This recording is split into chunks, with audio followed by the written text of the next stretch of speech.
Fala pessoal, tudo bem? Seguindo com a nossa semana de inspeção, hoje com o pessoal do Coaching Convet, conversar um pouquinho com vocês sobre as principais lesões encontradas no abate, um assunto super interessante, super recorrente em prova também. Já quero agradecer por você ter aceitado o convite, né, de vir dessa aula aqui para a gente. Agora eu passo a palavra para a Carol. Isso aí, pessoal. Muito obrigada por estar nos acompanhando essa semana da inspeção. E antes de mais nada, não esquece, curte e compartilha esse vídeo, nos segue lá no Instagram e nos segue aqui embaixo no YouTube também. Meninos, a gente passa a palavra para vocês se apresentarem um pouquinho antes da gente começar e fiquem à vontade que a gente vai conversar pela próxima hora por aí. Opa, excelente. Obrigado pelo convite. Meu nome é Saulo Pasco, sou auditor fiscal federal agropecuário. Desde 2018, entrei nesse último concurso. Antes disso, eu trabalhava com inspeção como fiscal estadual agropecuário no Rio Grande do Sul. Trabalhei lá por 4 anos. Tenho uma pós em vigilância sanitária e qualidade dos alimentos, uma especialização. E trabalho também dando treinamentos, né, com o Convet Treinamentos e com o Coaching Convet, que é a preparação para concursos públicos. Boa noite, meu nome é Fábio Canitz, sou fiscal agropecuário aqui no Rio Grande do Sul, também trabalho com inspeção e participo do Coaching Convet e do Convet Treinamentos. Bom, começar então com a parte de suínos, que é a parte que eu tenho um pouco mais de experiência. E o título da apresentação, né, principais lesões e enfermidades no abate de suínos. Mas são as principais na minha situação, na minha região. Eu digo isso porque o Brasil tem dimensões continentais e em cada região vão ter variações, tá, do que os inspetores encontram nas linhas de abate. Eu moro e trabalho em Santa Catarina, numa região que tem uma grande amplitude térmica. É uma região que de manhã a gente tem que sair com casaco, com jaqueta, e meio-dia, às vezes, está quente, fica só de camiseta. Isso acaba trazendo uma incidência alta de afecções pulmonares e algumas outras lesões que vocês vão ver no decorrer da apresentação. Acho que depois o Fábio vai dar alguns exemplos na parte de bovinos que a região consegue ser mais importante ainda. Bom, então, rapidamente, essa foto é só para ilustrar o momento da chegada dos animais, né? Durante a inspeção ante-mortem, a gente faz a verificação documental, mas também é a grande oportunidade que a gente tem para verificar e identificar lesões que depois a gente não vai conseguir observar elas dentro do abate. Além disso, é uma oportunidade de segregar, separar alguns animais que podem ter alguma contaminação, né, alguma infecção que vai acabar contaminando a linha de abate, contaminar a serra, contaminar as plataformas. E durante o descarregamento é um dos principais momentos para a gente conseguir enxergar essas lesões, né, até avaliar o comportamento desses animais. Então, essa foto só para mostrar como é que é o descarregamento, alguns caminhões altos, aí até de 3 andares. É um momento também de observar a lotação, como é que está desses veículos. E depois a gente faz mais uma verificada nas pocilgas, né? Como é que está a lotação e como é que está o comportamento deles. Para conseguir fazer uma inspeção ante-mortem de qualidade, é fundamental que os suínos estejam limpos, senão prejudica muito a nossa avaliação. No caso desse suíno da esquerda, se ele tiver alguma dermatite, alguma erisipela, por exemplo, caudofagia, uma série de lesões importantes, a gente não consegue identificar se ele estiver nesse estado, né? Então, os do lado direito, nessa imagem da direita, é o ideal, que eles cheguem assim, limpos e de fácil visualização. 2 vídeos bem rapidinho para mostrar alguns exemplos que são bem comuns que a gente identifica durante o descarregamento. No vídeo 1, o vídeo da esquerda, é possível ver um suíno claudicando, tá? Dificuldade de locomoção, claudicação, provavelmente devido a uma fratura. Pode ser contusão, por isso que a gente separa esses animais na pocilga de sequestro para depois fazer uma avaliação mais precisa, né? Que é a avaliação do médico veterinário. A gente vai palpar, vai ver se tem crepitação, vai tentar identificar a causa dessa claudicação e depois dar o destino. Os animais eles podem ser liberados e voltar para as pocilgas, assim como podem ser sacrificados ou serem abatidos, que é o abate de emergência imediato. Se eles estiverem com dor, por exemplo, a gente precisa abreviar o sofrimento desses animais. Então, a gente faz o abate de emergência imediato.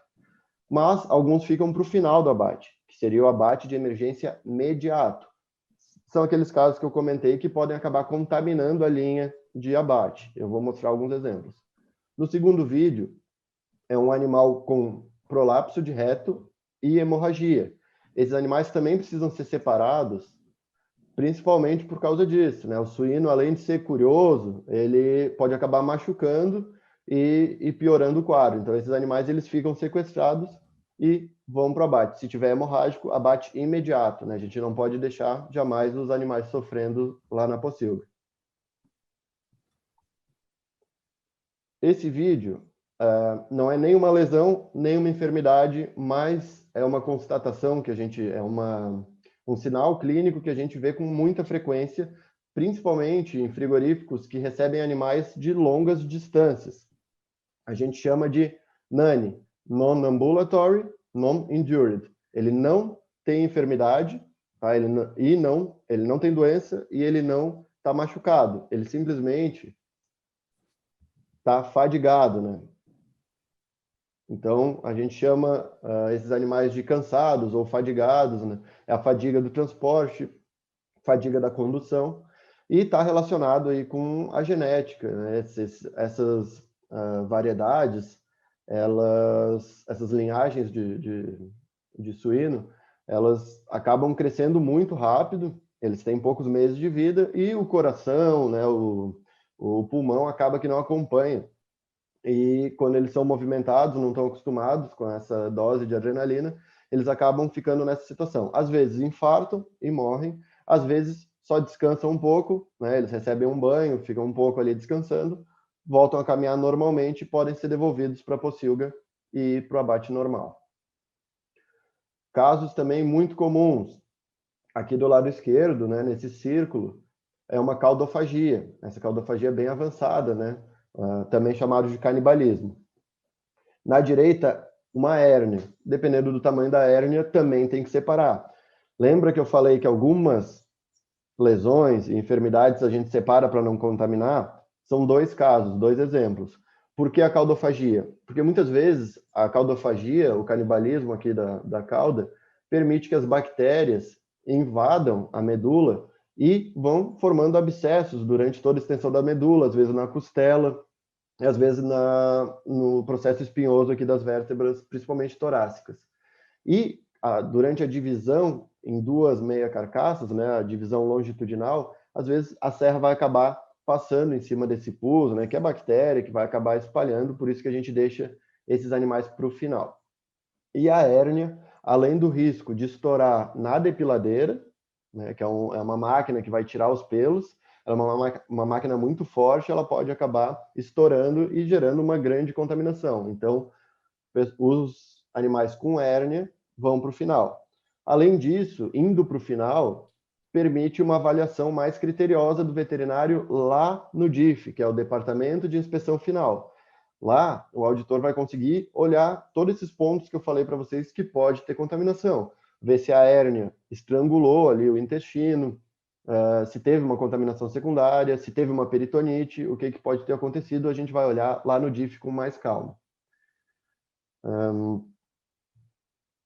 Para mostrar outro exemplo de canibalismo do lado esquerdo, ali, os dois casos, eles têm causas, são multifatoriais. Muitas vezes é estresse, varia da linhagem também, né?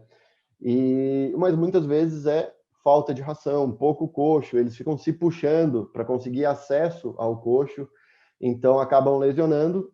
Quem não faz um manejo também, às vezes não corta um rabo, né? Então isso é multifatorial, cada caso tem que estudar. Quando tiver passando do que a gente considera um limite aceitável, digamos assim, a gente tem que notificar a empresa, então, para justificar o que está acontecendo com os suínos, porque esse tipo de lesão aí é e pode ser, né, um indicativo de maus tratos, de um problema de bem-estar animal.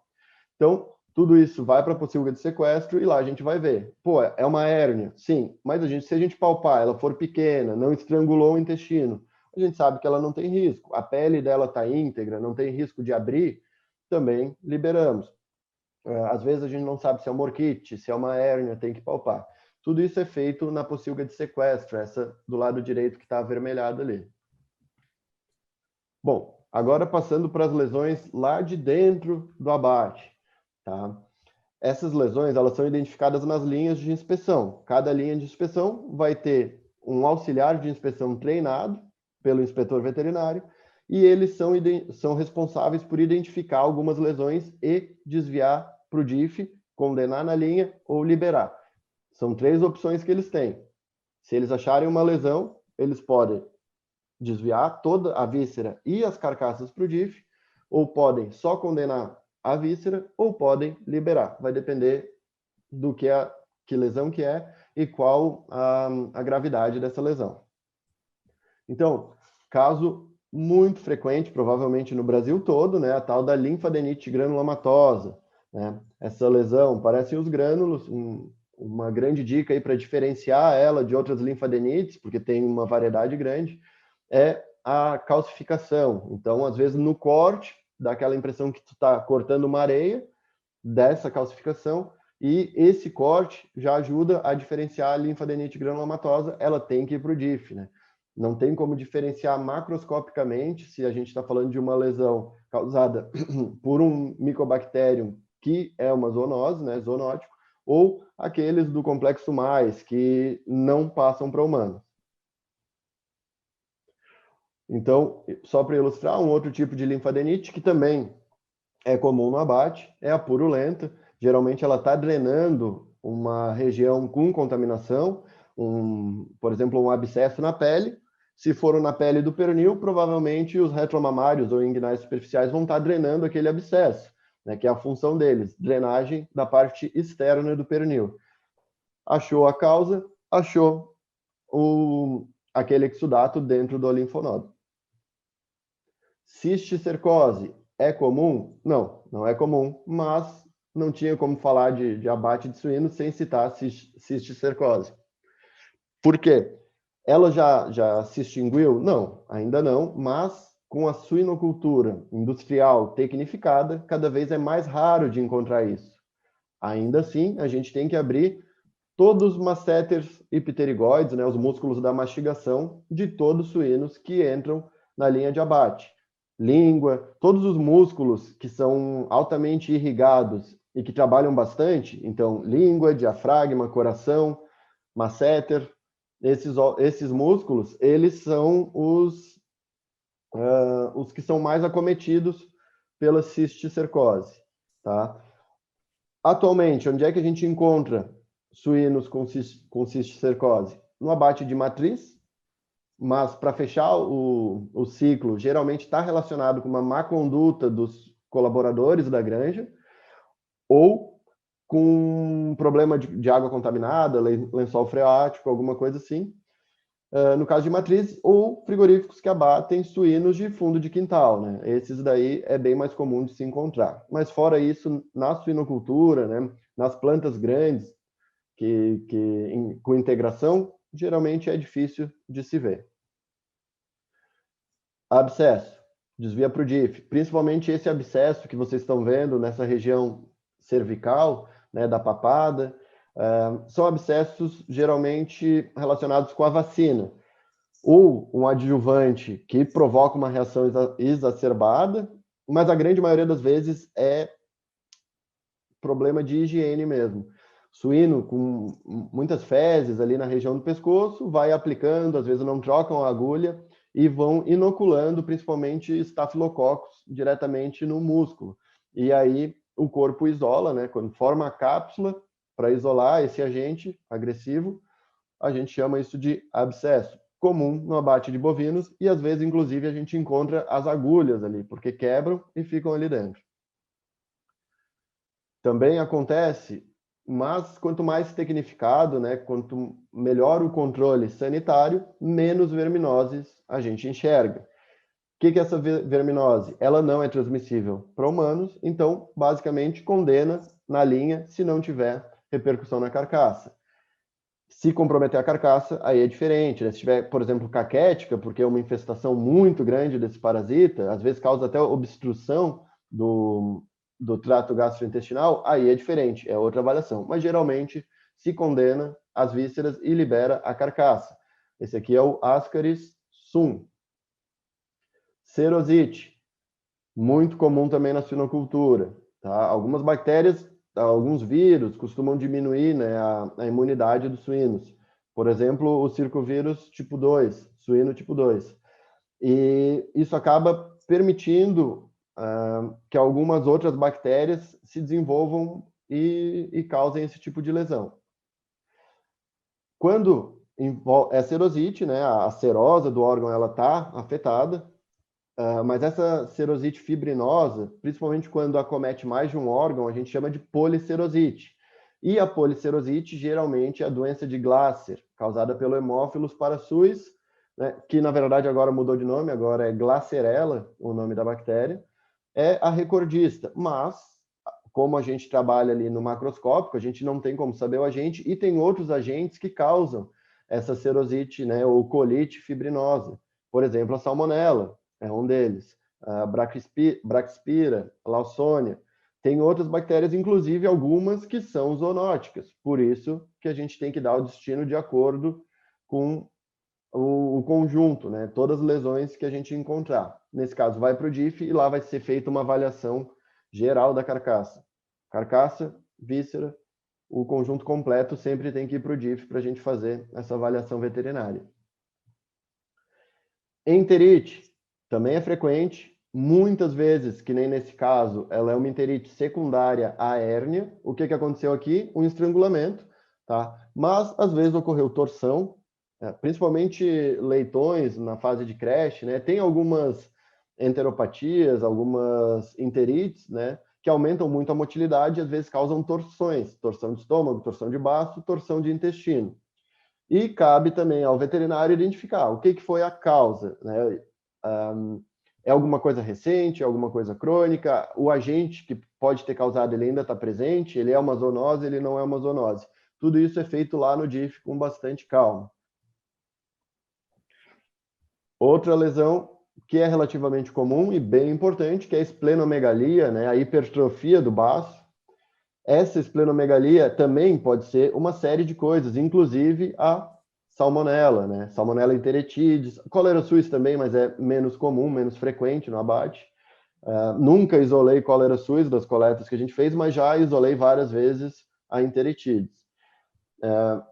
Mas tem que ter muito cuidado também, porque simplesmente um aumento do baço não quer dizer que é uma septicemia. Apesar do baço estar aí filtrando sangue, geralmente quando ele está grande é porque ele está reativo, ele está trabalhando muito e ele cresce muito, mas nem sempre, porque os suínos, eles têm um ligamento, o gastroesplênico, ele é meio frouxo, ele não é que nem outras espécies. E por ser frouxo, ele permite que o baço gire e o ligamento freno-esplênico, se não me engano, esplênico-frênico, o outro ligamento que tem ali que segura o baço, ele gira também. E nisso ocorre uma torção do ligamento no entorno da artéria e da veia. Se ele apertar, estrangular mais a veia, o que vai acontecer? A pressão arterial vai causar uma hipertrofia e ele não vai mais reduzir de tamanho e voltar ao normal, porque ele está torcido e ele fica torcido. Por outro lado, se ele torcer a artéria, a gente vai ter uma hipotrofia, né, uma atrofia de baço, desculpa. Ele vai ficar diminuído de volume, tá bem? Nesse caso, tudo indica que é infeccioso, porque junto com a hipertrofia a gente tem uma peritonite feia, né? Podem dar uma olhada ali. E o que é peritonite, também para quem está nos acompanhando, é uma lesão relativamente frequente e bem importante, né? Uma das membranas aí bem irrigadas que está distribuída em todo o interior da cavidade abdominal. Ela reveste a cavidade abdominal, que é o peritônio parietal, reveste as vísceras, que é o peritônio visceral, e ele tem algumas dobras, como o aumento, né, que é esse que está grudado aí no baço e bem inflamado. Quando eu digo inflamado, eu quero dizer que ele está avermelhado, aumentado de volume, né, com aquelas características de inflamação. Tá? Nesse caso, sem dúvida, vai para o DIF. Pericardite. Também o Haemophilus, que agora é Glasserella, campeão de causar pericardite. Não é zoonose, não é DTA, né? Não é passada por pelo consumo desse coração, mas mesmo assim ele é condenado por uma questão de saúde animal. Algumas bactérias, quando a gente identifica elas, a gente condena para não ter manipulação, não espalhar na luva, no cabelo do pessoal, na plataforma, nas botas e não acabar levando aí para outras granjas. Então, acaba que a gente condena e também pelo aspecto repugnante que forma, tá? Endocardite, desvia para o DIF, tem que identificar também se o agente está presente. Essa lesão aqui, não sei se vocês enxergam o mouse. Enxergam, né? Então, essa lesão em forma de couve-flor, né, geralmente bem ressequida, ela fica, ou um aspecto caseoso, depende da evolução, também tem que ir para o DIF para a gente dar uma conferida o que pode ser isso, se não tem uma septicemia, se não tem uma erisipela que causa endocardite. Corpo estranho e abscesso na língua. Como eu falei, a gente tem na técnica de inspeção a inspeção da língua, né? Aquele corte medial ventral da língua e a palpação.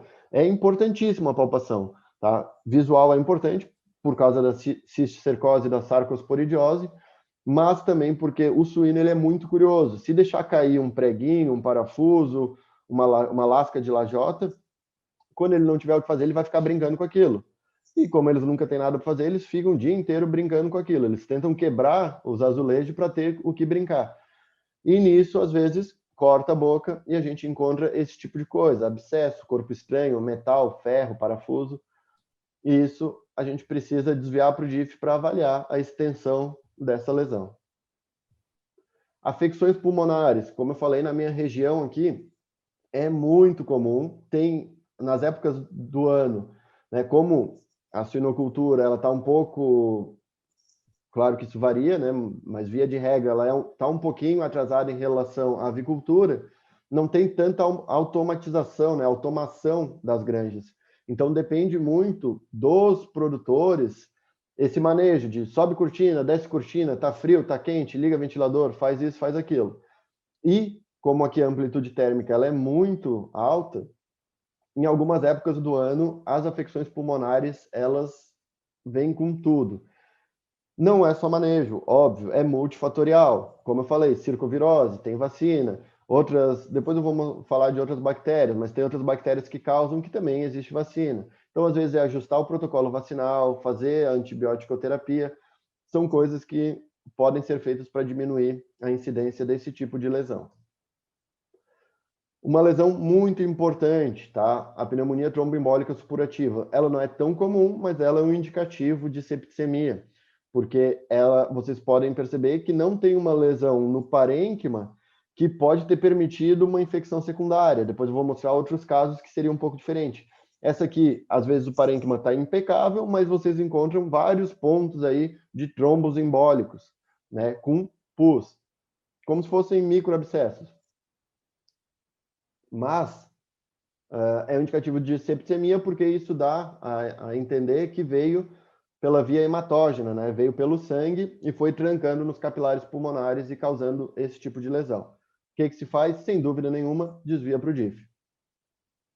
Aqui é a pneumonia enzootica. De todas as lesões e doenças que eu falei, essa é a recordista, ela é a campeã, ela é a que vocês mais vão ver em um frigorífico de suínos, tá? Causada pelo micoplasma, ocorre, né, fica colabado, principalmente os lobos apicais dos pulmões, e vocês podem ver nesse caso aqui da foto que não tem infecção secundária. Mas se aqui tivessem focos de pus, aí a gente considera que é uma infecção secundária devido à pneumonia enzootica. Existe uma parceria entre o micoplasma e, por exemplo, o vírus da influenza, né, da influenza suína. E com a circovirose, às vezes forma aí o cenário ideal para essas afecções pulmonares.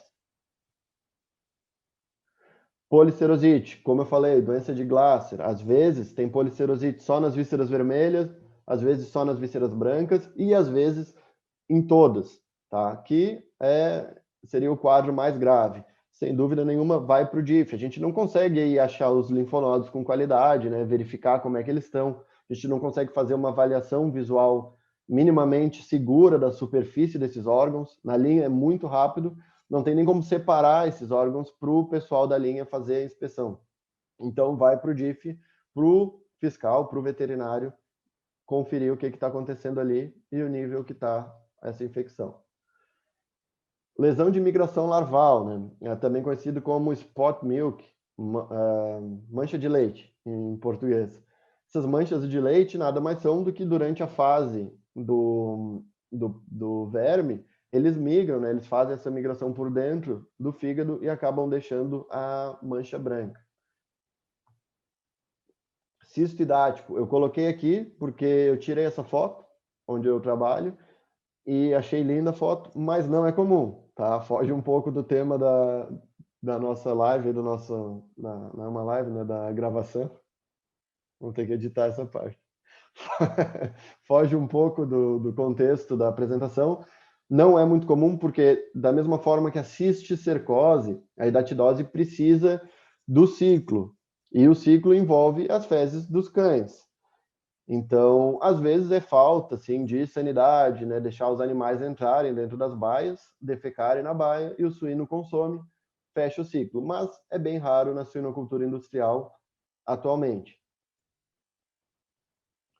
Dentro desse cisto, vocês podem ver ali o Scolex branquinho, né? Quando mexe ele, ele fica solto. Então é bem interessante, mas não é muito comum, não. Fratura pós-mortem. Se tiver desregulado o choque, é multifatorial também. Não é simples de resolver. Muitas vezes se resolve com um choque, mas às vezes é porque não usam um restrainer, né? Aquele equipamento que segura o suíno. Então ele se firma muito forte no chão, né? No box de sensibilização e acaba quebrando.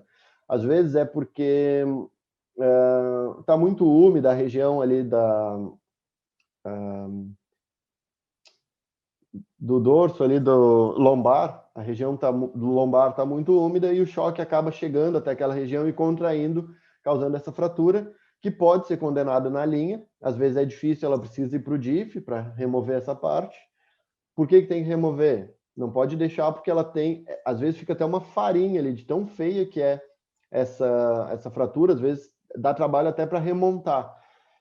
E isso entra no músculo, né? Não se esqueçam que a serra corta, então pode ter esquírulas ósseas ali, que pode quebrar o dente de um consumidor. Tem coágulos, também tem uma série de coisas que precisa sair. Lesão de pela por erisipela. Alguns colegas relatam ser comum. Então, lembrem o que eu falei no início da apresentação. Varia de local para local. Onde eu estou, é raro. Eu vi 2 ou 3 vezes esse tipo de lesão de pele. A famosa lesão em forma de losango.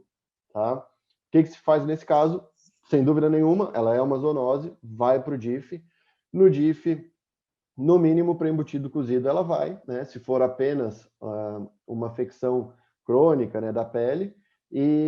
Mas se tiver com artrite agravada por necrose ou endocardite, aí já são outros destinos. Vai depender do acometimento. Hérnia. Vocês lembram que eu falei lá no início que a gente tinha que separar as hérnias, né? Não era só pelo risco de contaminar a linha. Às vezes ela está assim, ela estrangulou o intestino, então teve uma ruptura, contaminação fecal, passou a serra em cima, né? Contaminou a carcaça e ainda teve uma inflamação do peritônio parietal. Essa pele que reveste o unto. O unto é a gordura que fica interna aqui entre a muscular e o peritônio. Tá? Então, precisa ir para o DIF também. Caudofagia, mesma coisa. Ela já vai para o DIF se a gente conseguir identificar no antemortem, mas caso não tenha identificado, ela vai, da linha, vai ser encaminhada para o DIF. Esse exemplo aqui, ela tem pus aqui, né, na medula óssea, e como foi cerrado, então contaminou tudo, e é uma septicemia também.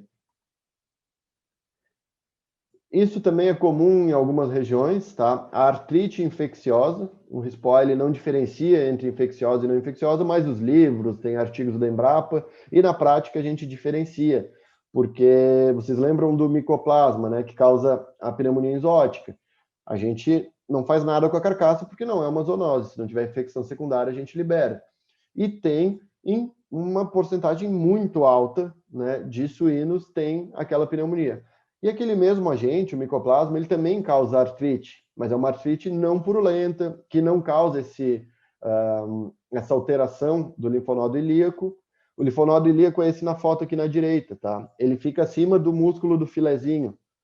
E esse linfonodo ele é responsável por drenar a parte interna dos pernis. Então, ossos, articulações, ele é o sinalizador dessa região. A gente sempre inspeciona ele, né? A gente esfolia ele, corta ele em folhas, sem tirar ele da carcaça. E se tiver alterado, reativo, com algum exudato, ele vai para o DIF para a gente abrir as articulações e verificar como é que está a membrana, né? Se não é uma osteocondrose, né? Ou seja, uma lesão da superfície articular, uma dobra, uma rachadura, mas tudo isso também vai ser feito com calma lá no DIF. Comum também na suinocultura os múltiplos abscessos de pele, principalmente quando tem um piso muito áspero, tem uma pressão de infecção muito alta, né? Ou seja, muitas sujidades, os suínos não estão limpando bem as baias dos suínos, e aí essas lesões de pele se transformam em abscessos múltiplos. Tem que ir para o DIF para avaliar a extensão dessa lesão, tá? Contaminação gastrointestinal, muito comum também, e vai para o DIF para dar o destino.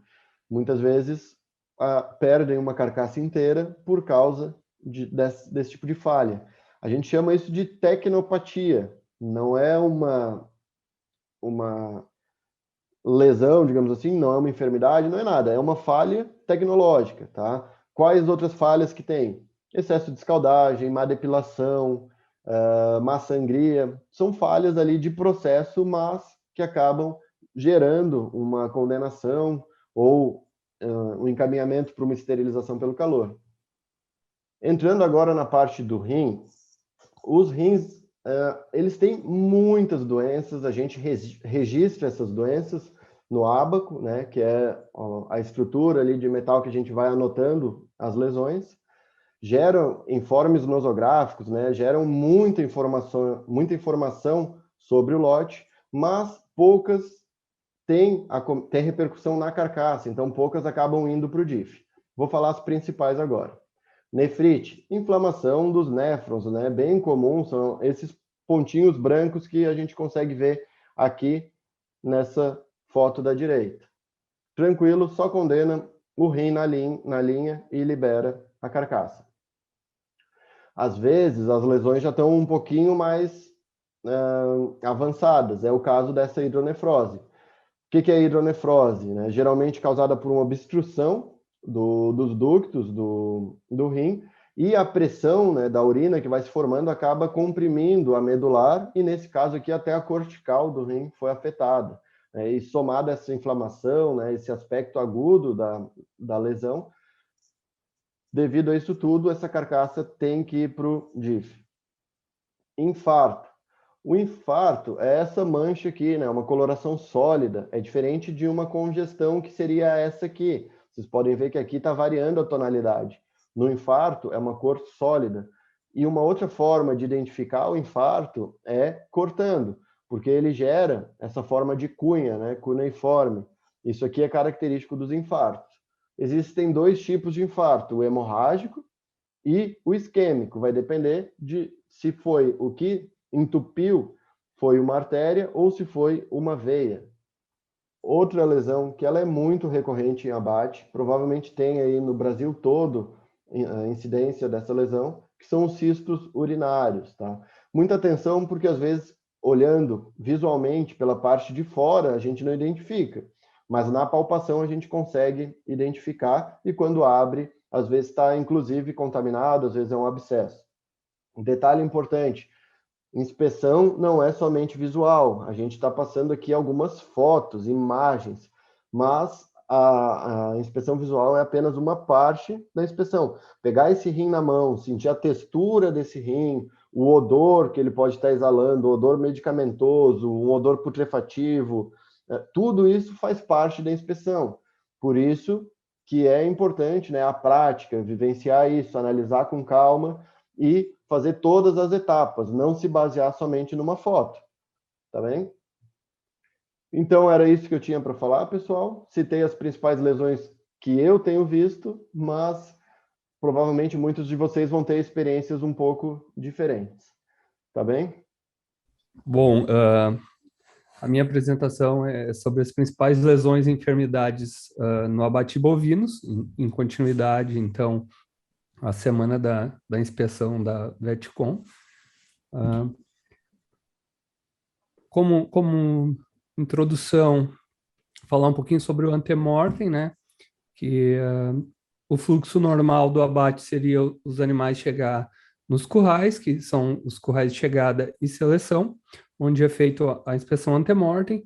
Existe ainda a possibilidade dos bovinos serem encaminhados a um depósito de chegada, que se chama, seria piquetes ou áreas que esses animais, quando vão ficar por mais de 24 horas, podem assim permanecer até que o abate seja marcado ou qualquer outra situação que o abate não ocorra em 24 horas. Então, esses animais, existe ainda a possibilidade, diferente de outras espécies, do depósito de chegada.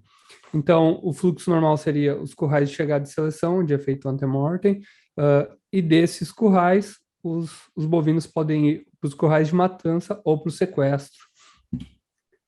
Então, esse é o fluxo normal do abate.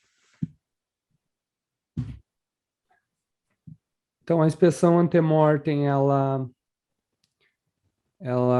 segue um ritual, que é a avaliação dos documentos pré-abate, né, que principalmente a guia de trânsito é conferida nesse momento, junto com os documentos que a empresa fornece, o boletim, né, de abate, o mapa de abate, que vai dizer qual lote se encontra em cada um dos currais, para se fazer a avaliação visual. Então, a recepção, avaliação e segregação dos animais é o próximo passo da inspeção antemortem, que abrange uma análise visual dos animais e principalmente do seu comportamento, algumas lesões que podem levar a uma segregação, principalmente animais que estão sofrendo por questões de bem-estar.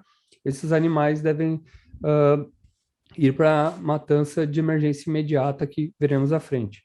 Então, a divisão desse abate dos animais que foram segregados durante a inspeção antemortem é o que se chama de abate de emergência, que pode ser tanto imediato quanto mediato.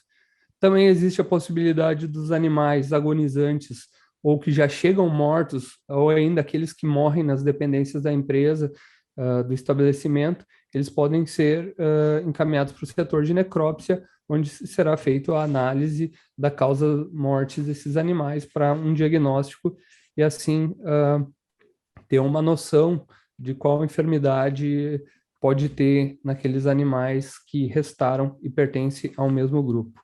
Também compreende a inspeção antemortem, o registro, né? Todos esses registros desses processos, desde a avaliação do comportamento até o que foi encontrado na necrópsia.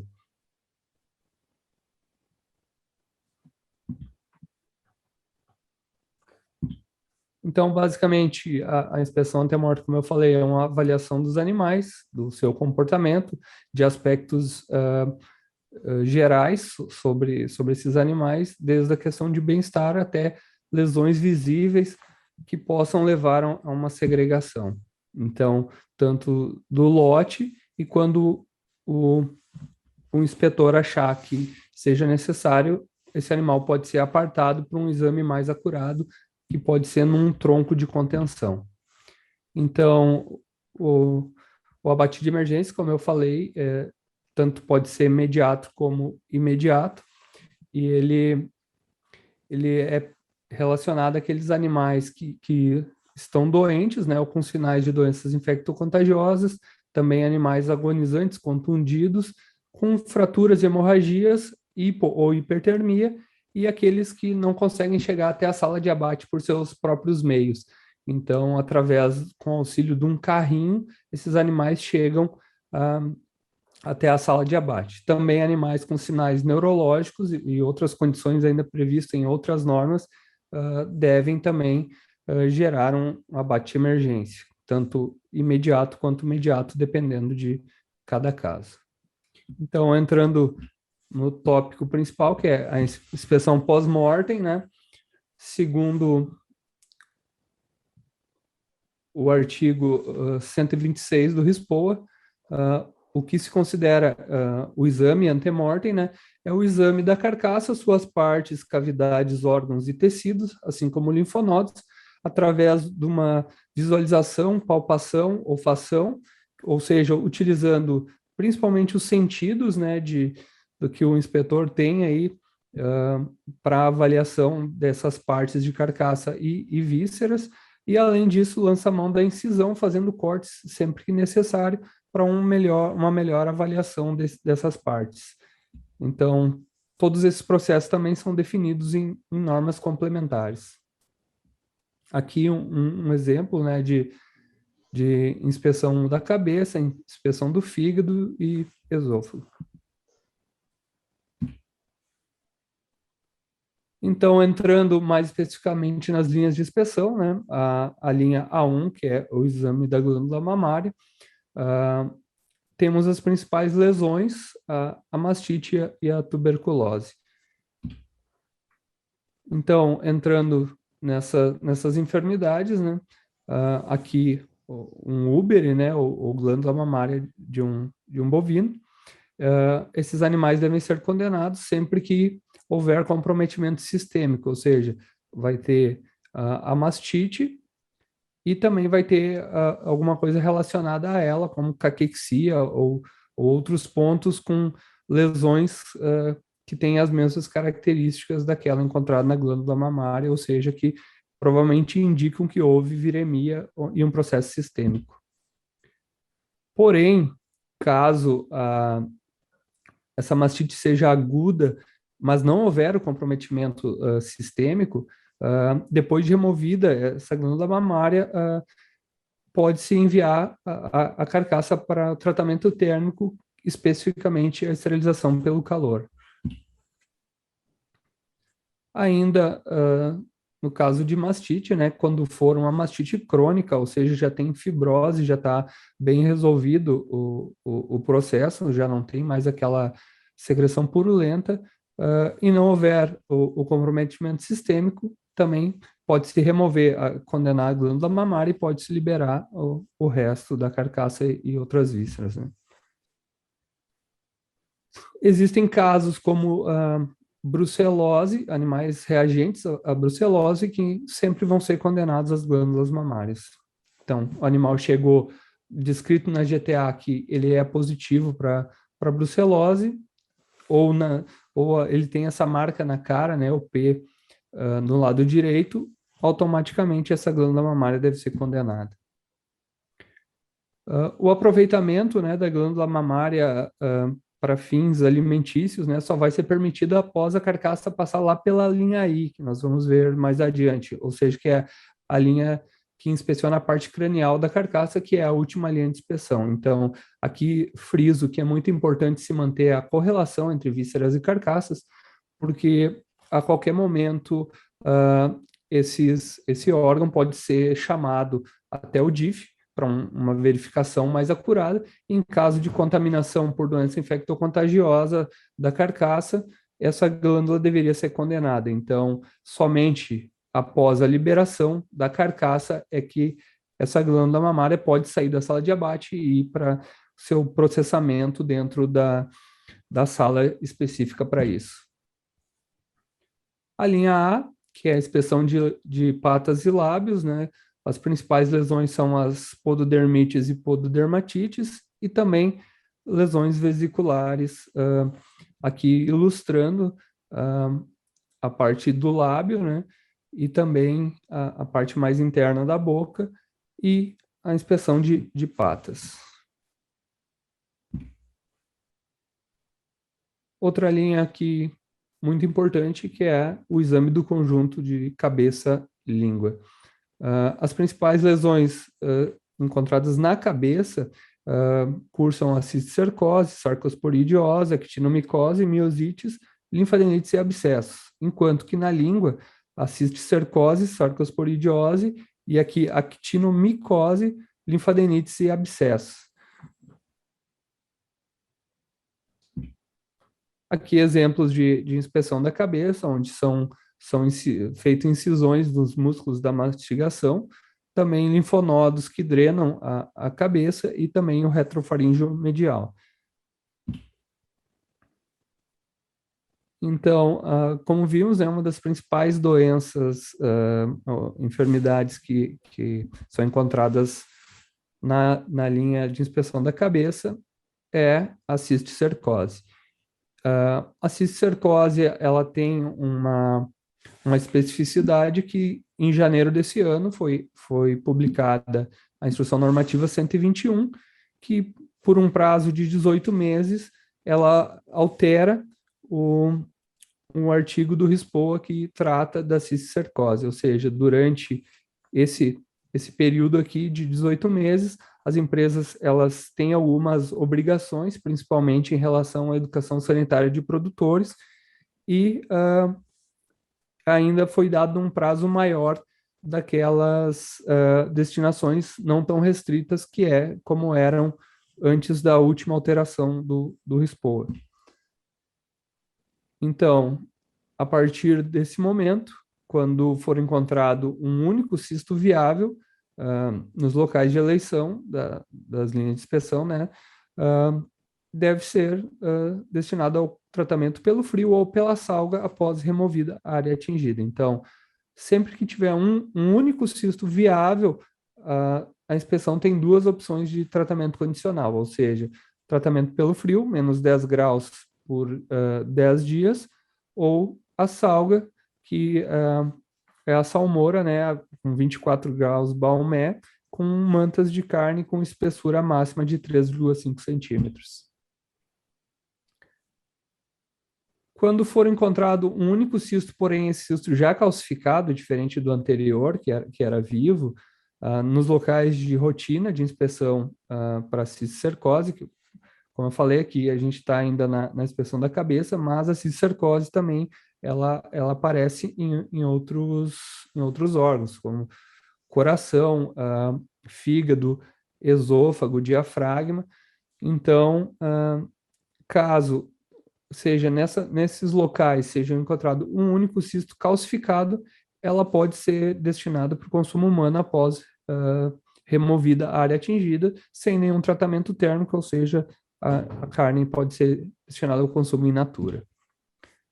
Então, aqui exemplos, né, de cisticercose, e trata ainda nessa instrução normativa que, quando for encontrado mais do que um, não interessando se é calcificado ou vivo, mas menos que o considerado uma infecção intensa, que seria pelo menos 8 cistos, sendo 4 nos órgãos de eleição, como eu falei, língua, cabeça, coração, esôfago, fígado e diafragma, e pelo menos 4 na musculatura da carcaça, que seria tanto no dianteiro quanto no traseiro. Então, lá no traseiro, no lombo, no coxão e na alcatra, foram encontrados pelo menos 4 em cada uma dessas partes, nesses órgãos, né, pode-se considerar a infecção intensa.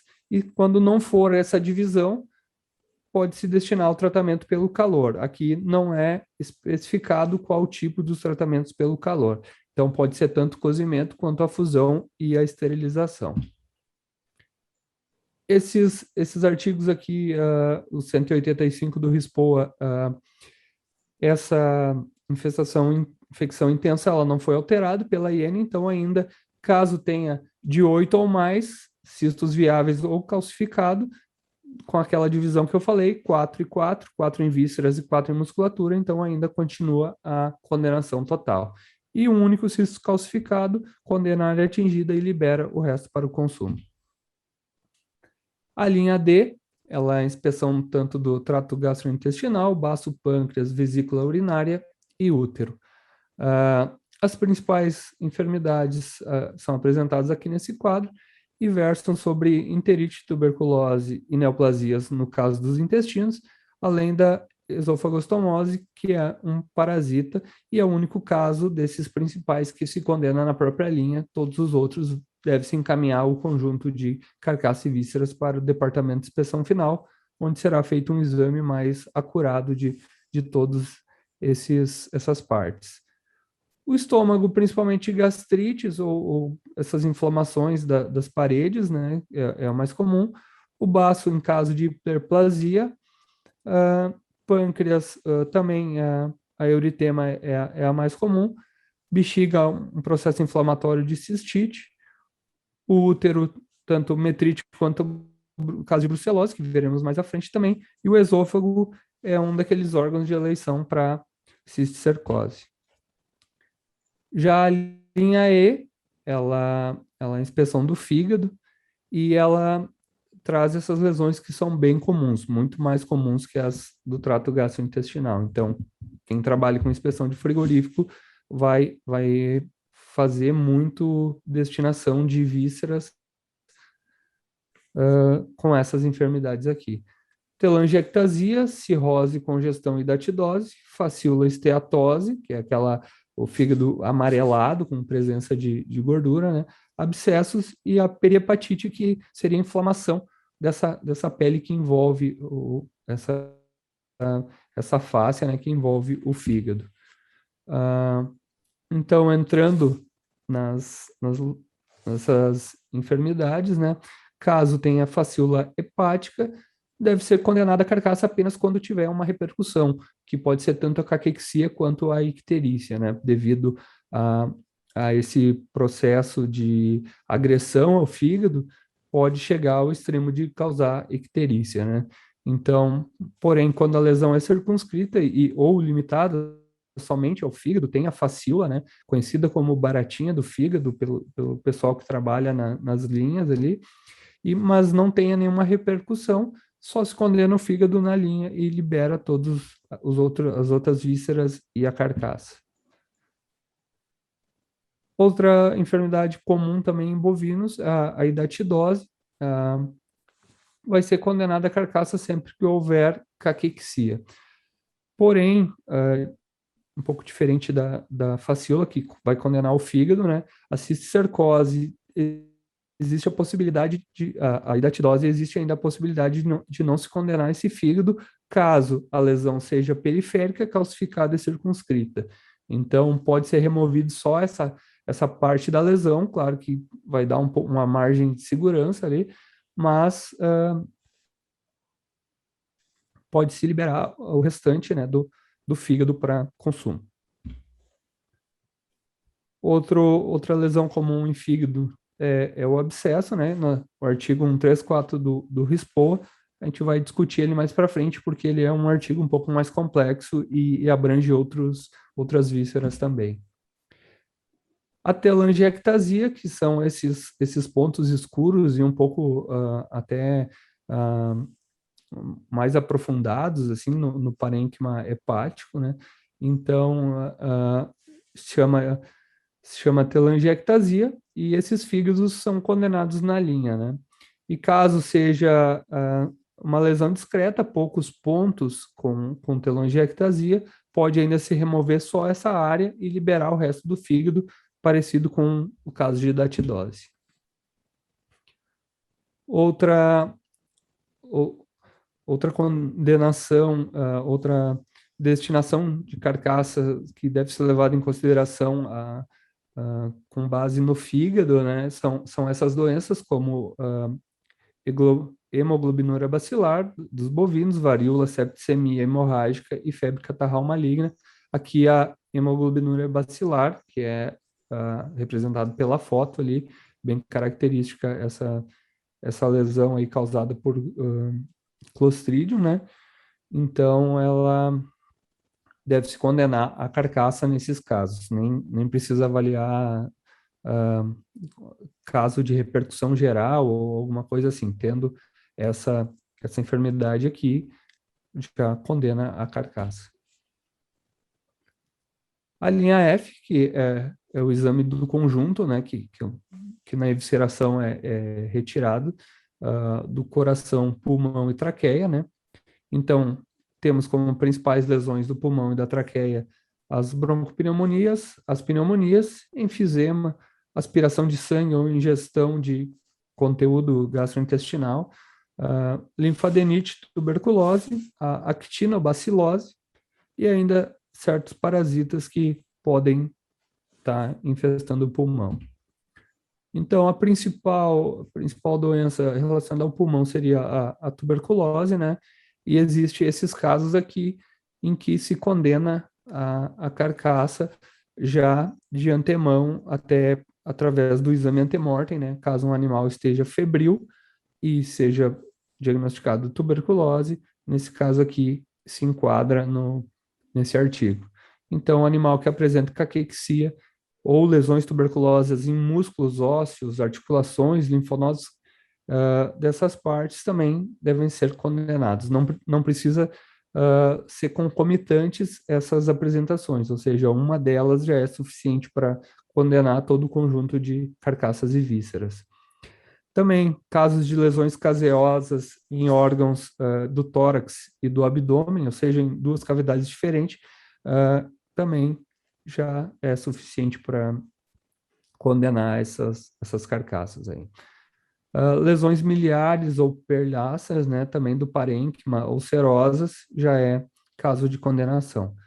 Múltiplas lesões agudas ou tubérculos ainda jovens, quando eles ainda estão em fase de crescimento, eles apresentam uma estrutura raiada, tem algumas características que vamos ver em fotos, é um caso de condenação. Os linfonodos muito aumentados, com hipertrofia, edema, e a caseificação, a necrose de caseificação, né, com aspecto raiado ou estrelado, também é um caso de condenação. E existem ainda lesões caseosas ou calcificadas que, sendo generalizadas e houver a evidência de viremia, né, uma circulação sistêmica do bacilo, também é condenação total da carcaça e vísceras.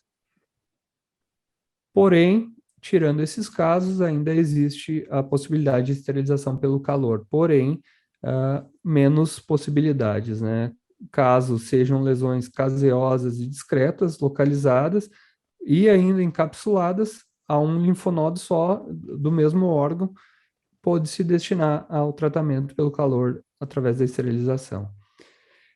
Os linfonodos da carcaça ou da cabeça apresentam também lesões discretas, localizadas e encapsuladas, tendo essas três características, é possível esse destino aí. E ainda lesões concomitantes em linfonodos e órgãos da mesma cavidade, ou seja, antes, no caso de condenação, eram de cavidades diferentes, né? Agora, quando for da mesma cavidade, mais de um linfonodo, pode-se ainda mandar para esterilização pelo calor. E um único caso de liberação da carcaça com tuberculose é uma lesão discreta, localizada e completamente calcificada, né? Que seria restrita ainda a um único órgão, o linfonodo.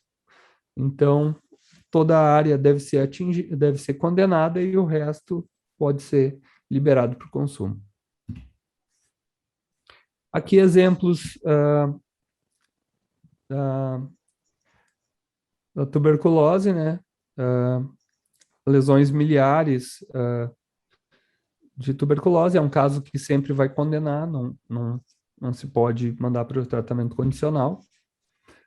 Já lesões ainda caseosas, né?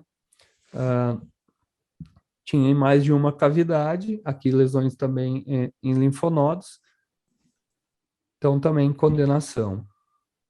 E existe ainda casos aqui só no pulmão, apenas em uma cavidade, apesar de ser caseosa, pode ser mandado para esterilização pelo calor. E aquele único caso que pode ser liberado uma carcaça com tuberculose, já está calcificada, uma única lesão, tanto em órgão quanto em linfonodo. Então, quando corta com a faca, ela tem aquela característica, né, que a faca, ela range, parece estar cortando areia, está calcificado. Então, é a única possibilidade de liberação dessa carcaça com tuberculose. Agora, a linha F, que é o exame do coração pulmão e traqueia. Antes falamos do pulmão e da traqueia, agora só especificamente do coração, né? As principais lesões são as pericardites, as endocardites, hidatidose, que também havia no fígado, pode acontecer no coração, atrofia, infartos, miocardites, cistercose, coração é um dos locais de eleição, hemorragias e hipertrofias. Então, a inspeção do coração ela deve ser feita após a remoção do saco pericárdio, o coração ele é destacado. Aqui um caso de pericardite, né? Então, esse coração ele deve ser condenado, pode ser condenado na linha. Exame dos rins. As principais lesões encontradas nos rins são congestão, cistos urinários, nefrite, uronefrose, isquemia e hidronefrose, que são casos de condenação na própria linha. Porém, é possível ainda tuberculose, neoplasias e pielonefrite, que são casos de que o conjunto de vísceras e carcaças devem ser enviadas ao DIF. Então, aqui casos de nefrite, tanto pielonefrite, uronefrose, cistos, como eu falei, são casos de condenação na própria linha, né? E claro que vai se verificar se não tem alguma doença infectocontagiosa ou parasitária que acarretem a alteração na carcaça, ou seja, tenha uma afecção sistêmica, daí sim poderia levar à condenação. Mas, em geral, essas lesões são condenadas na própria linha. Então, aqui são casos de nefrites, né, processos inflamatórios, ainda casos de pielonefrite, a grande diferença aqui é que tem um material purulento e existe um halo escuro em volta, já com necrose, que é considerada a pielonefrite, que é caso de precisar uma avaliação mais acurada aí das outras vísceras e carcaça. Também existe a uronefrose, que ela, quando todo o glóbulo, né, ele contém urina, ele acontece principalmente em casos de obstrução de uretra, né? Então aqui se perde o parênquima e se perde a função renal nesse local. Também se condena na própria linha. Então, outra lesão relacionada aos rins são os cistos urinários, que diferente da uronefrose, aqui são pontos específicos de lesão. Então, caso se corte esses cistos, eles vão ter o formato do cálice, porém eles também possuem urina e, diferente da uronefrose, aqui não se perde a função renal completamente.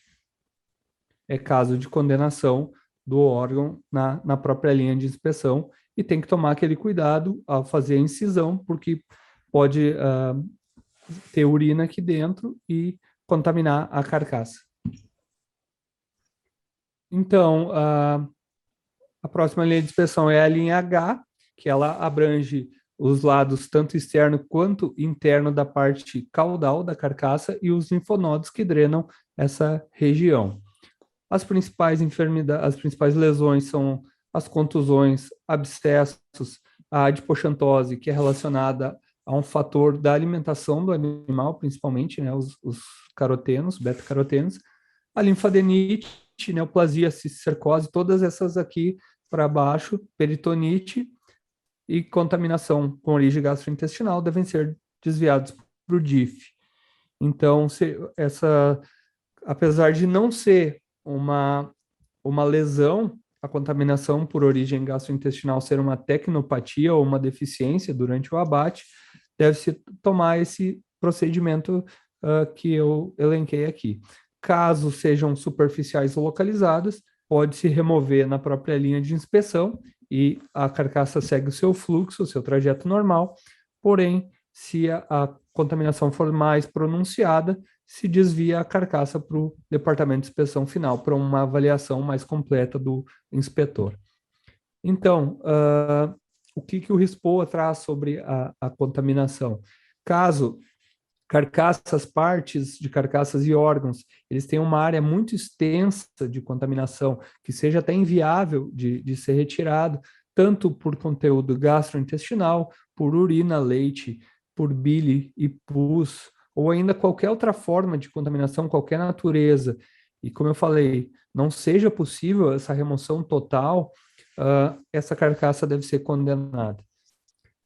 Porém, existe ainda a possibilidade de ser uma área mais restrita de contaminação, porém, não se pode delimitar perfeitamente essa área contaminada. Então, fica difícil remover, né? Por mais que tu remova, tu não tem certeza de qual a extensão daquela contaminação, por falta de delimitação. Então, nesse caso, vai para a esterilização pelo calor, tanto quando for uma contaminação numa carcaça, ou numa víscera, ou numa parte de uma carcaça. Por exemplo, aqui, aquele caso de rompimento de uma uronefrose, quando se faz a inspeção do rim ainda aderido à carcaça. A urina que escorre ali daquele rim, ela vai contaminar essa carcaça e vai ser muito difícil para mim delimitar em que parte que se contaminou. Então, pelo aspecto muitas vezes transparente dessa urina, eu não vou conseguir fazer a delimitação e vou ter que mandar para o tratamento pelo calor, mais especificamente a esterilização. Ainda existe um caso de contaminação mais restrito, né? Aqueles casos de que é possível uma remoção completa do material que está contaminando essas carcaças ou partes, e então eu posso fazer apenas a remoção e liberar essas carcaças, partes ou vísceras, né? Então, conseguindo fazer a remoção completa, eu não preciso dar nenhuma destinação mais restrita à carcaça, vísceras ou partes de carcaça. O SPOA ainda prevê em seu artigo 147, parágrafo 3, que poderá ser permitida a retirada da contaminação sem remoção completa da área contaminada. Porém, isso será feito através de normas complementares. Muito semelhante à linha H, temos a linha I, que é também a inspeção da parte externa e interna da carcaça, porém na sua parte cranial. Aqui também vai se encontrar ainda o diafragma aderido, né? E os linfonodos que drenam essa região. Então, as principais lesões são contusões, hematomas, abscesso, icterícia e adipoxantose, e causas que levam a desvio para o DIF, né, a linfadenite e neoplasia, cisticercose, como vimos lá na inspeção da cabeça, né, caso tenha suspeita de cisticercose, for encontrado cistos naqueles órgãos de eleição, também precisa fazer uma averiguação mais extensa na carcaça, com cortes extensos na sua musculatura. Também a tuberculose e a peritonite são lesões que vão ser vistas nessa linha de inspeção e deve-se desviar a carcaça para o DIF. Então, como eu falei antes também, os abscessos e lesões supuradas, ela possui um artigo específico, que é o artigo 134, que vai seguir basicamente o mesmo princípio das lesões que vimos até aqui, que quando tem repercussão na carcaça, ou seja, indícios de um processo sistêmico, vai se levar à condenação total da carcaça, partes e vísceras. Então, quando se tiver abscessos causando múltiplas lesões ou disseminadas e a repercussão na carcaça, vai para a condenação. Por outro lado, se tiver lesões em múltiplas em órgãos ou partes da carcaça, mas sem essa repercussão, sem o indício do caráter sistêmico, se manda para o aproveitamento condicional pelo uso do calor, sem especificar se é esterilização, fusão ou cozimento. Depois de removida e condenadas as áreas atingidas, que também sempre que tiver esses abscessos, devem ser removidos todas as áreas que ele se encontra. Uma outra forma que se apresenta essas lesões são os abscessos múltiplos em um único órgão ou parte da carcaça, né? Com exceção do pulmão, porque vai ter o artigo 136 vai tratar especificamente do pulmão, né? E então, múltiplos abscessos bem localizados em apenas um órgão, apenas uma parte, sem repercussão nos linfonodos que drenam aquela região, pode liberar para o consumo após removida e condenada essas áreas onde se encontram os abscessos. Tem ainda o caso mais leve, que são abscessos localizados na carcaça ou órgão, pode ser liberados depois de removidos e condenados os órgãos ou partes atingidas, né? Então, esses abscessos localizados, a carcaça pode ser destinada ao consumo in natura, desde que sejam removidas essas partes atingidas. Aqui alguns exemplos de abscessos, exemplos de múltiplos abscessos em apenas um órgão, outros abscessos em um fígado, um caso um pouco mais leve, está restrito ao fígado. A actinomicose e a actinobacilose, também, artigo 135 possui algumas especificidades, né? Quando forem lesões tanto generalizadas quanto localizadas, porém nos locais de eleição, cabeça e pulmão, com repercussão no estado geral da carcaça, princípio geral, se condena todo o conjunto.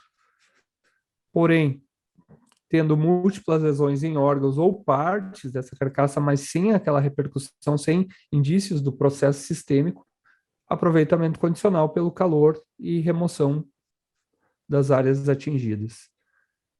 Uma lesão discreta e, assim, limitada à língua, afetando ou não os linfonodos que drenam a língua, pode ser mandado por aproveitamento condicional, pela esterilização pelo calor da carne e da cabeça. Não está se falando aqui da carcaça, e sim da cabeça. Então, uma lesão discreta na língua, com comprometimento ou não dos linfonodos regionais, tu vai condenar a língua e toda a região ali que é drenado por esses linfonodos, e a carne da cabeça vai para a esterilização pelo calor. Também deve ser condenadas cabeças com lesões de actinomicose, exceto se for uma lesão muito discreta e bem localizada e ainda sem supuração e formação de fístula. Aqui exemplos, né, de actinomicose. Geralmente ela está mais relacionada à parte óssea aqui da mandíbula, né? Aqui na foto dá para se ver que já tem formação de fístula. Actinobacilose, um aspecto bem característico, o material ele é mais supurativo, vamos dizer assim, ele tem uma consistência muito específica, ainda se compara até a consistência de um chiclete, né? E quando passa a faca e ergue, tem a formação de um fio que esse material gruda na faca e forma uma espécie de fio aí, serve para indicar o diagnóstico de actinobacilose.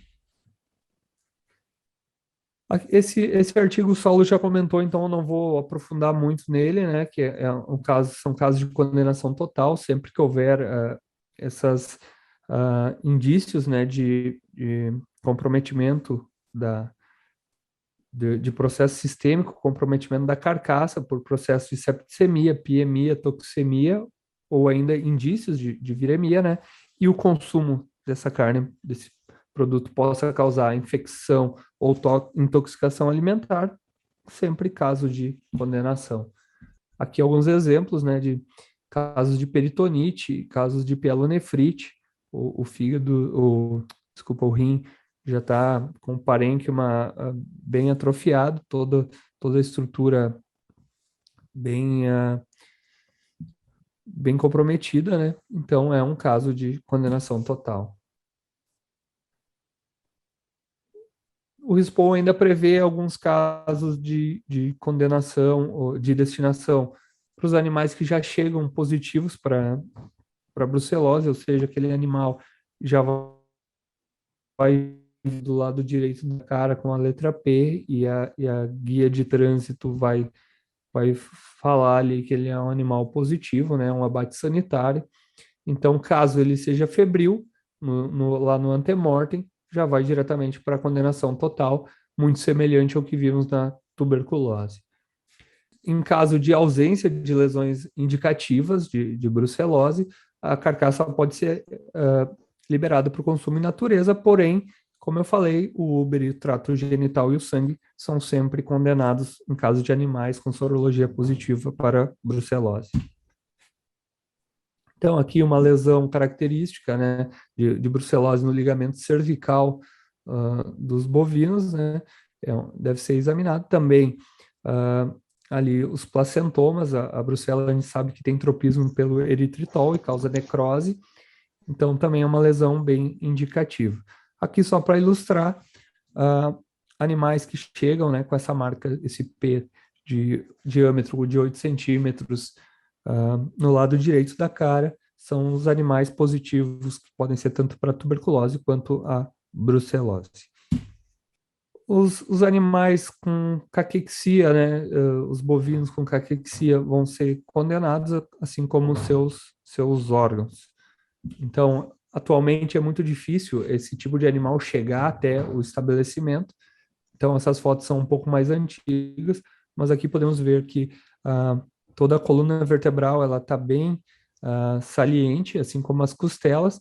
Aqui as asas das vértebras estão com a musculatura aprofundada, formando uma espécie de vinco, né?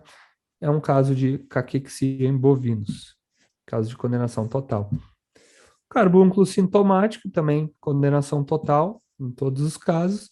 Aqui, essa lesão causada pelo Clostridium shovelii, geralmente ela pode estar com esse aspecto hemorrágico ou ainda mais escura, né, que seria aquela aparência de carvão, ela tem uma lesão quase preta, uma tonalidade bem escura, também característica, é caso de condenação total. Carbúnculo hemático, talvez uma das zoonoses aí mais perigosas, assim, também não é muito comum, mas caso tenha-se o abate de um animal com carbúnculo hemático, além da carcaça, vísceras e partes que serão condenadas, todos os outros anexos, né, como chifre, cascos, pelos, além de gordura, sangue, nem isso pode ir para a graxaria, devem ser descartados, diferente do carbúnculo sintomático, que é só condenação. Aqui deve ser feita até uma desinfecção pelo todo o trajeto que passou essa carcaça na linha de abate. Animais mal sangrados, aqui vai ter uma avaliação do inspetor, né, que poderá destinar tanto para a condenação total ou aproveitamento condicional pelo calor, dependendo da extensão dessa tecnopatia aí, do animal mal sangrado. Então, depende da avaliação do serviço de inspeção. As neoplasias, que são vários tipos, né? Então, são uma variedade grande. Então, caso tenha repercussão no estado geral da carcaça, vai ser sempre condenada, tendo ou não metástase. O linfoma maligno é o único caso em que é especificado o tipo do tumor, também tendo ou não metástase, tendo ou não repercussão no estado geral, mas é um linfoma maligno, ele vai gerar condenação total. Outras lesões neoplásicas extensas, sem repercussão no estado geral, pode ir para a esterilização pelo calor. Então, o que diferencia o item A do item C é a repercussão no estado geral da carcaça, principalmente aqueles tumores que afetam esôfago ou trato gastrointestinal, podem, assim, gerar uma repercussão, né, no estado geral da carcaça e levar à condenação. Todo órgão ou parte onde se encontra essas neoplasias serão sempre condenados. Aqui não estamos falando de destinação da carcaça, mas sim mais do local onde se encontra esse tumor ou neoplasia. Também as lesões neoplásicas, quando elas são bem localizadas e discretas, pode se destinar para o consumo dessas carcaças, porém sempre removendo e condenando as áreas atingidas pelos tumores. Aqui exemplos de linfossarcoma, né, os retromamários aqui bem hipertrofiados, lesão bem característica desse tipo de tumor, sem a estrutura, né, sem formato do parênquima do linfonodo normal, afeta também pulmões, e aqui é a carcaça anterior, porém ainda com o linfonodo intacto antes da incisão. Então, lá nos abscessos, se abriu aquele parênteses para falar que era a exceção as afecções pulmonares, porque o RISPO traz um artigo específico aos pulmões.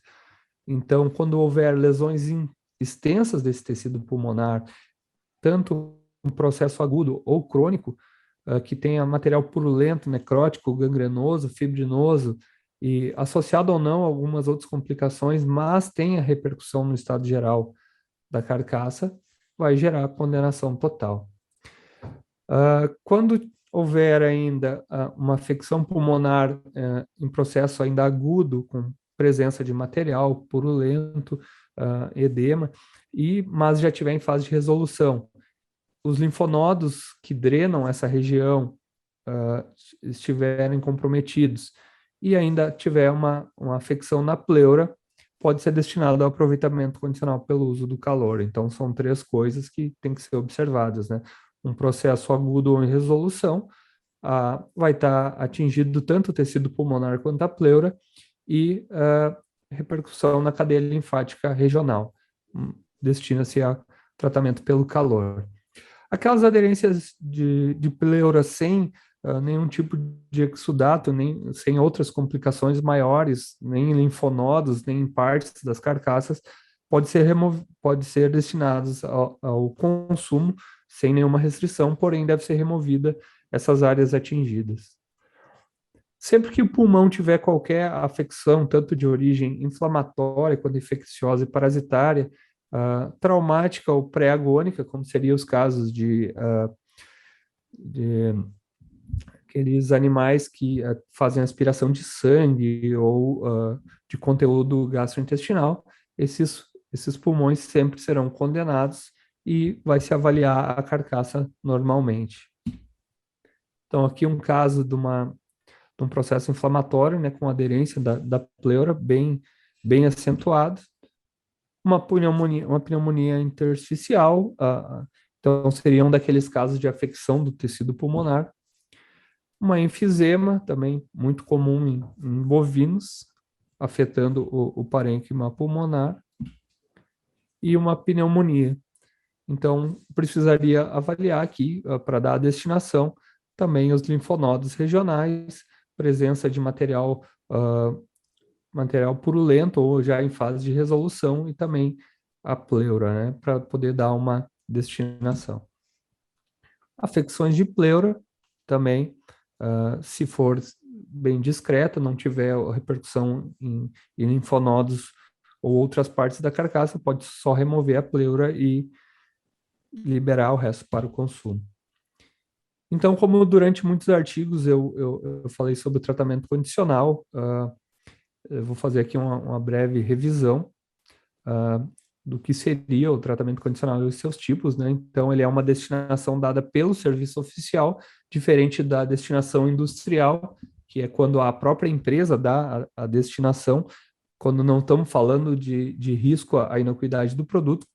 O maior exemplo seria em suínos, o odor sexual, né, dos animais imunocastrados, que a própria empresa vai dar essa destinação. Então, aqui estamos falando de desconformidade com a legislação e risco à inocuidade do produto. Quem dá a destinação é o serviço oficial.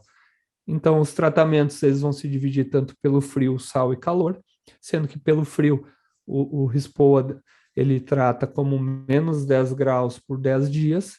O tratamento pelo sal seria a salmoura com 24 graus Balmé em peças de no máximo 3,5 centímetros de espessura, e esse tratamento dura por no mínimo 21 dias. Já o tratamento pelo calor, ele se divide em 3 tipos, tanto o cozimento quanto a fusão e a esterilização pelo calor úmido, que muitas vezes o RISPOA ele especifica que vai ser esterilização pelo calor, ou em alguns casos ele fala que vai ser tratamento condicional pelo calor, que estaria abrangido essas três opções. Então, o cozimento a 76,6 graus por 30 minutos, a fusão pelo calor com uma temperatura mínima de 121 graus e a esterilização com F0 igual ou maior a 3 minutos, ou ainda a redução de 12 ciclos logarítmicos do Clostridium botulinum e imediatamente o resfriamento desse produto. Então, essa é a minha apresentação. Agradeço o convite e ficamos abertos aí ao diálogo. A gente queria agradecer, nossa, é muito bom ver esse tipo de palestra, tanto a tua parte, Fábio, quanto a do Saulo.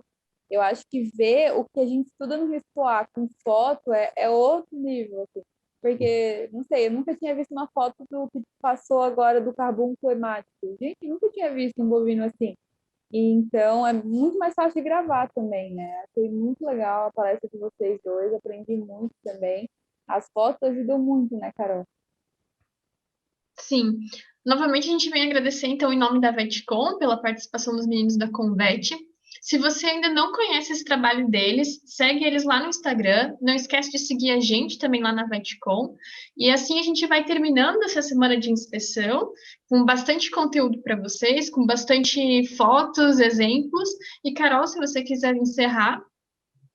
Querem falar mais alguma coisa, meninos? Não, também agradecer pelo convite, né? Estou ansioso já para ver as outras apresentações aí. E é isso aí. Muito obrigado. Até mais. Muito obrigado. Agradeço o convite também. Uma boa semana aí. Obrigada, gente. Muito obrigada mesmo. Até a próxima. Imagina. Até. Tchau, tchau. Até.